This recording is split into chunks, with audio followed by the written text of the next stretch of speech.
नमस्कार। आज सीखेंगे कक्षा 9वीं से प्रश्नावली 1। अब इसमें सही विकल्प और खाली स्थान क्या क्या बन सकते हैं, उसके लिए मैंने कुछ खाली स्थान और सही विकल्प का चयन किया है, तो उन्हें समझते हैं। पहला पूछ सकता है अपने को कि शून्य एक संख्या होती है, तो शून्य क्या होती है, परिमेय होती है कि अपरिमेय, ये अपने को प्रश्न पूछ सकता है। तो शून्य हमेशा क्या होती है, ये अपने को ध्यान रखना है कि शून्य क्या है, एक परिमेय संख्या है। दूसरा पूछ सकता है कि पाई एक है, परिमेय या परिमेय, ये कई बार प्रश्न भी आया हुआ है कि पाई क्या होती है। पाई जो होती है ये परिमेय संख्या में आती है कि अपरिमेय संख्या, तो पाई जो है ये अपरिमेय संख्या में आती है, ये अपने को ध्यान में रखना है। तीसरा है कि सबसे छोटी पूर्ण संख्या क्या है, तो अपने को ये ध्यान रखना है कि पूर्ण संख्या कहाँ से स्टार्ट होती है, तो पूर्ण संख्या स्टार्ट होती है शून्य से।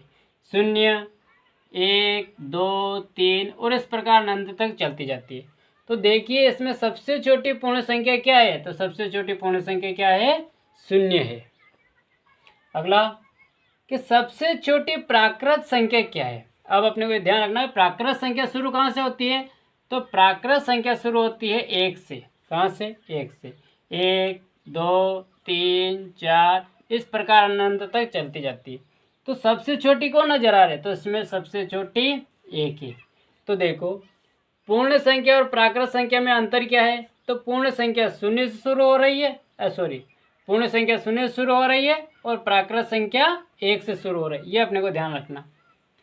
अगला है कि सबसे छोटी अभाज्य संख्या क्या है। अभाज्य संख्या का मतलब होता है कि जो किसी के पहाड़े में नहीं आती, या तो एक के पहाड़े में आएगी या खुद के पहाड़े में आती है, उसे बोलते हैं अपन अभाज्य संख्या।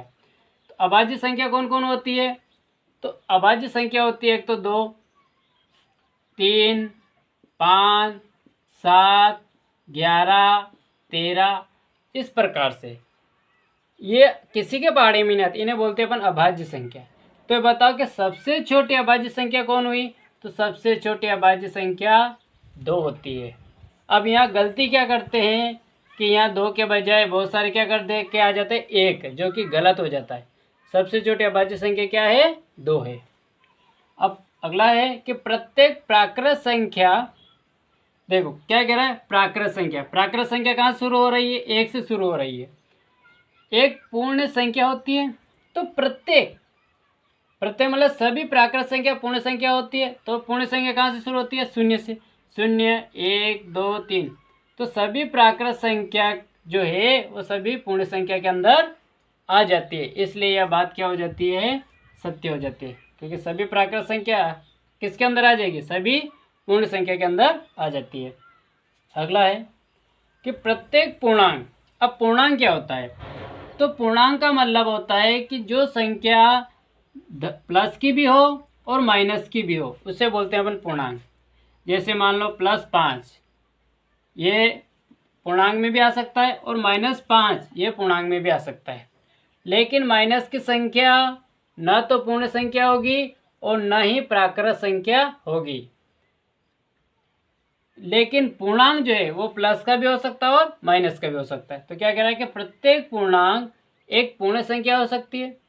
तो प्लस की तो अपन मान सकते हैं कि प्लस की संख्या तो पूर्ण संख्या हो सकती है, लेकिन माइनस की संख्या पूर्णांक नहीं हो सकती है, इस वजह से क्या हो जाएगा, असत्य हो जाता है। अगला कि प्रत्येक परिमेय संख्या एक पूर्ण संख्या होती है। तो प्रत्येक परिमेय संख्या मतलब बट्टे के रूप में लिखना, भिन्न के रूप में लिखना। जैसे मैंने लिख दिया 5/2, ये क्या है, परिमेय संख्या। तो क्या है, पूर्ण संख्या होती है।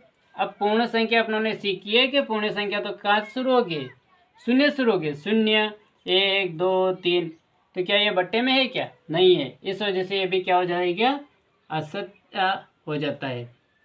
क्योंकि देखो परिमेय संख्या दशमलव में भी आ सकती है, मान लो इसमें भाग देंगे तो अपन दशमलव में भी आ सकते हैं, लेकिन पूर्ण संख्या दशमलव में नहीं आती है। अब 9वें नंबर का है कि 36/100 का दशमलव प्रसार किस रूप का है, शांत का है कि अशांत का है।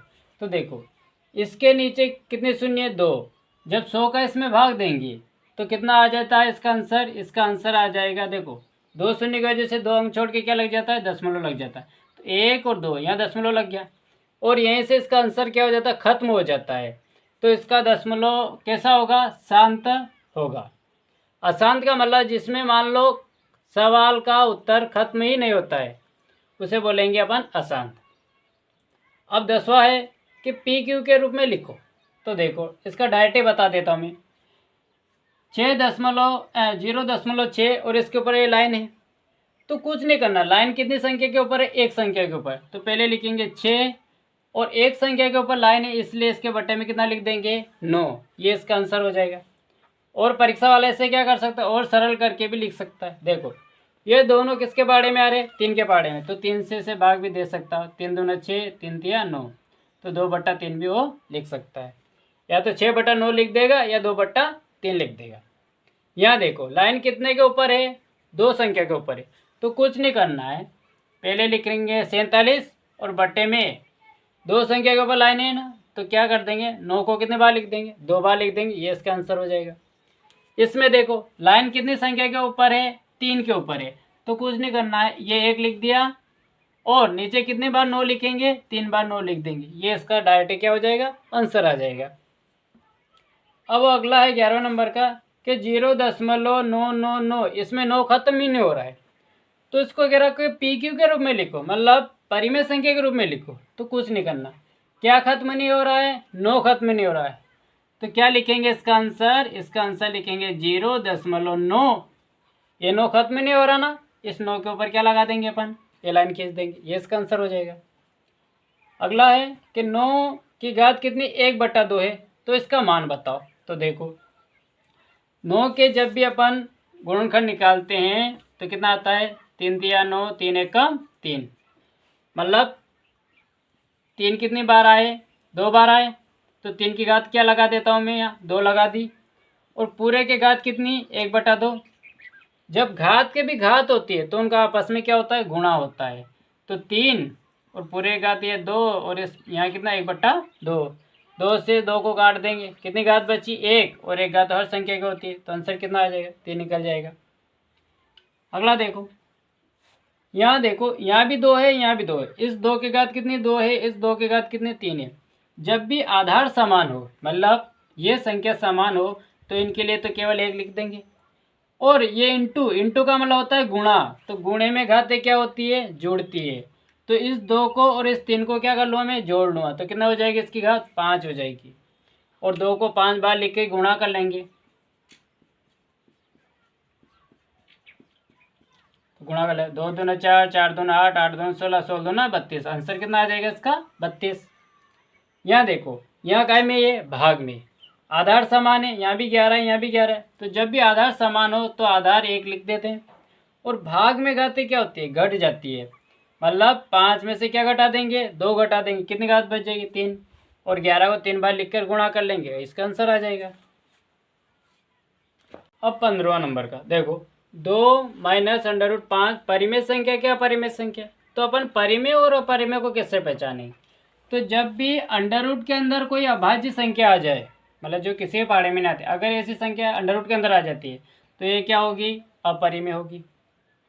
दूसरा कि 3 प्लस √23 माइनस √23 परिमेय क्या, अपरिमेय। तो देखो जब इसे अपन हल करते हैं ना, तो 3 प्लस ये √23 और ये माइनस का √23, तो ये प्लस का √23 है, माइनस का √23 है, तो ये दोनों क्या हो जाएंगे, कट जाएंगे, क्या निकल जाएगा, 3, और 3 बिना अंडर रूट का है, तो ये क्या हो जाएगी, ये परिमेय संख्या हो जाएगी। अगला 23 परिमेय क्या, अपरिमेय। तो 23 किसी पहाड़े में आती है क्या, किसी पहाड़े में नहीं आती है, इसलिए ये क्या हो जाएगी, अपरिमेय संख्या हो जाएगी। ये बताओ 64 परिमेय है क्या, परिमेय।